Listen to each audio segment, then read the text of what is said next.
नमस्कार दोस्तों, आप सभी का स्वागत है हमारे YouTube चैनल द PLS पर। आशा करता हूं कि आप सब स्वस्थ होंगे, मस्त होंगे और जबरदस्त होंगे।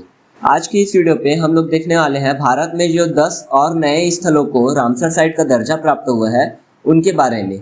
उन सभी स्थल के डिटेल को मैं आपको बताने वाला हूँ तथा इसके साथ ही इससे पहले जो डिटेल दिए थे उन सभी के बारे में थोड़ी सी चर्चा करेंगे। तो चलिए आज की इस वीडियो की शुरुआत करते हैं। जैसा कि आप सभी ने थंबनेल पर देख ही लिया होगा कि हमारे भारत देश में 10 और नए स्थलों को रामसर साइट का दर्जा प्राप्त हो गया है। प्रधानमंत्री नरेंद्र मोदी ने देश में 10 नए वेटलैंड को रामसर साइट के रूप में मनोनीत होने पर बधाई दी है। उन्होंने कहा कि हर पर्यावरण प्रेमी को खुशी होगी कि भारत में 10 और आर्द्रभूमि को रामसर साइट के रूप में नामित किया गया है। उन्होंने कहा कि पिछले महीने 5 साइटों ने समान मान्यता प्राप्त की थी। यह हमारे प्राकृतिक परिवेश की रक्षा के लिए हमारी प्रतिबद्धता को गहरा करेगा। जैसा कि आप सभी को पता है कि 26 और 27 जुलाई को 5 नए स्थल को इस सूची में शामिल किया गया। वैसे ही 3 अगस्त 2022 को 10 और नए स्थलों को इस सूची में शामिल किया गया है।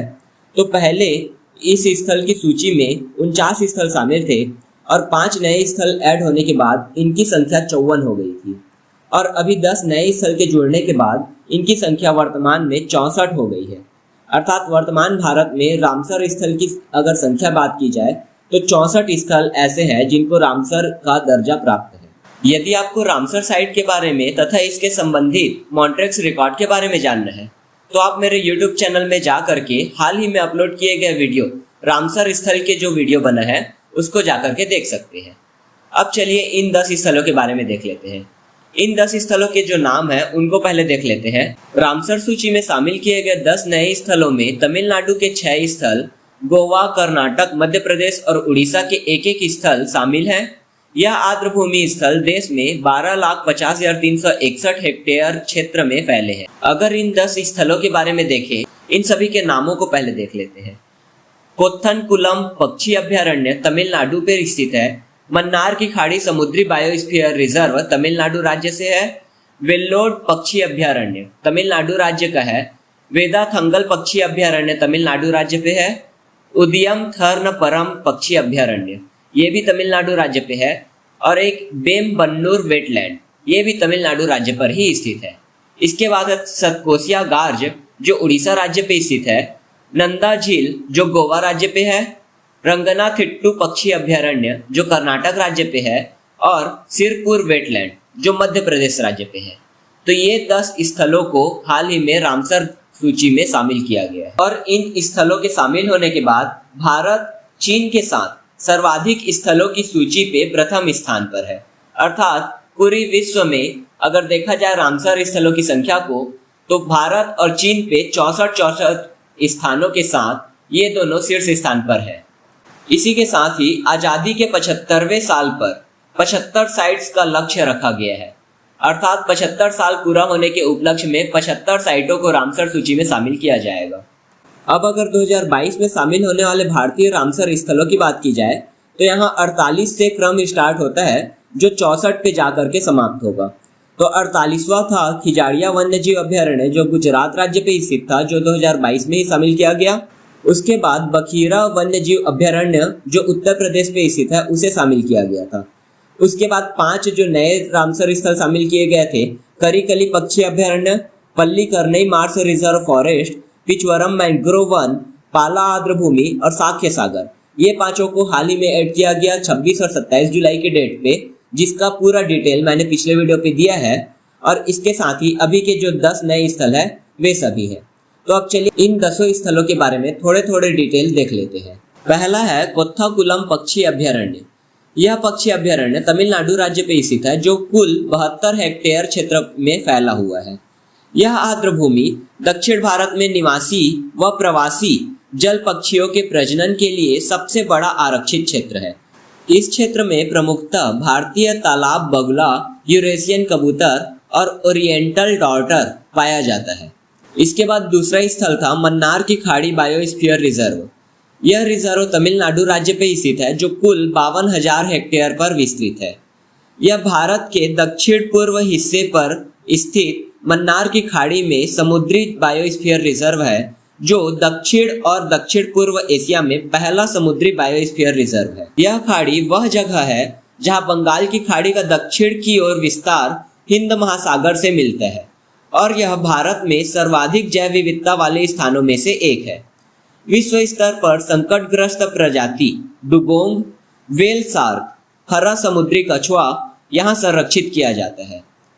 यह मन्नार की खाड़ी बायोस्फीयर रिजर्व को इसके साथ ही राष्ट्रीय उद्यान घोषित किया गया था।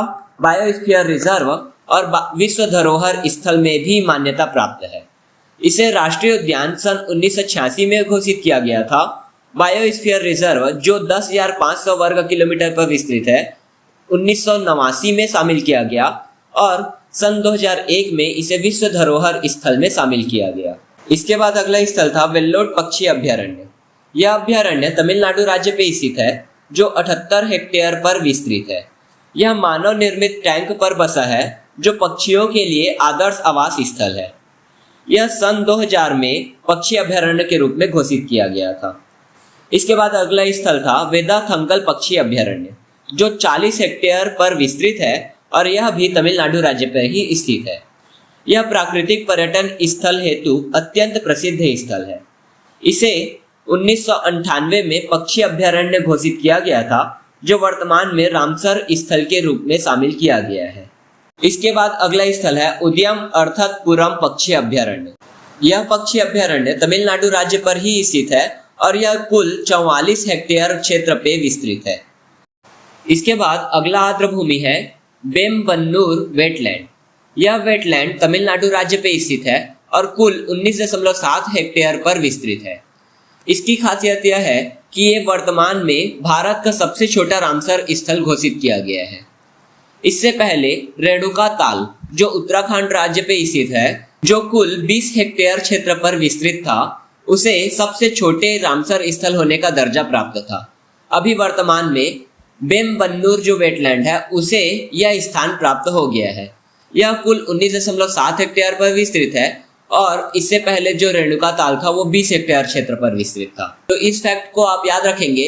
यह क्वेश्चन पूछा जा सकता है कि भारत में स्थित सबसे छोटा रामसर स्थल कौन सा है, तो इसका आंसर हो जाएगा बेम्बन्नूर वेटलैंड जो तमिलनाडु राज्य पर स्थित है जो कुल 19.7 हेक्टेयर पर विस्तृत है। यह मानव निर्मित एक सिंचाई टैंक है और इसमें कई सारे प्रवासी पक्षी का निवास स्थल है। इसके बाद अगला स्थल था सतकोसिया गार्ज जो उड़ीसा राज्य पर स्थित है। यह कुल 98,000 हेक्टेयर पर विस्तृत है। यह वन्य जीव अभ्यारण्य के रूप में 1976 में स्थापित किया गया था। यह स्थल 2 जैव भौगोलिक क्षेत्र में दक्कन प्रायद्वीप और पूर्वी घाट के मिलन बिंदु पर नदियों, दलदल व सदाबहार जंगल का एक मोजेक है। यहाँ मुख्य रूप से कछुआ की प्रजाति पाई जाती है तथा इसका संरक्षण किया जाता है। साथ ही यह टाइगर रिजर्व के रूप में भी मान्यता प्राप्त है। इसे टाइगर रिजर्व का दर्जा 2007 में दिया गया था और इसका नाम सतकोसिया महानदी की संकीर्ण खंड यानी सतकोस में स्थित होने के कारण पड़ा है। तो इतना सारा डिटेल आप इस सतकोसिया गार्ज के बारे में याद रखेंगे। इसके बाद अगला स्थल है नंदा झील। नंदा झील जो है वो गोवा राज्य पे स्थित है जो कुल 42 हेक्टेयर पर विस्तृत है। यह झील जुआरी नदी पर स्थित है जो मीठे पानी के कई सारे दलदल का समूह है। इसके बाद अगला स्थल है रंगनाथिट्टू। रंगनाथिट्टू पक्षी अभ्यारण्य कर्नाटक राज्य पे स्थित है जो कुल 517 हेक्टेयर पर विस्तृत है। यह दक्कन के पठार के दक्षिणी हिस्से पर कावेरी नदी का हिस्सा है। इसके साथ ही इसी साइट को इको सेंसिटिव जोन के रूप में भी वर्गीकृत किया गया है। इसके बाद इन 10 स्थलों में से 10वां स्थल और रामसर सूची में 64वां स्थल सिरपुर वेटलैंड जो मध्य प्रदेश राज्य पे स्थित है जो कुल 161 हेक्टेयर वर्ग पर विस्तृत है। यह मानव निर्मित आर्द्र भूमि है जो कई लुप्त प्राय प्रजातियों सहित पौधे तथा जानवर की एक संपत्ति का दावा करता है। तथा ये थे 10 आर्द्र भूमि के नाम तथा उनके डिटेल। यदि आपको इससे पहले जिन 5 आर्द्र भूमि को शामिल किया गया था उनके डिटेल जानने हैं तो आप मेरे पिछले वीडियो को आई बटन के माध्यम से या एंड स्क्रीन के माध्यम से देख सकते हैं। साथ ही आप मेरे चैनल के पेज के माध्यम से उस वीडियो तक पहुंच सकते हैं। तो इतने सारे डिटेल के साथ इस वीडियो को हम लोग यही समाप्त करते हैं। अगर आपको हमारा वीडियो पसंद आया तो हमारे वीडियो को लाइक कीजिएगा व कमेंट कीजिएगा और अपने दोस्तों के साथ शेयर कीजिएगा। देखने के लिए धन्यवाद।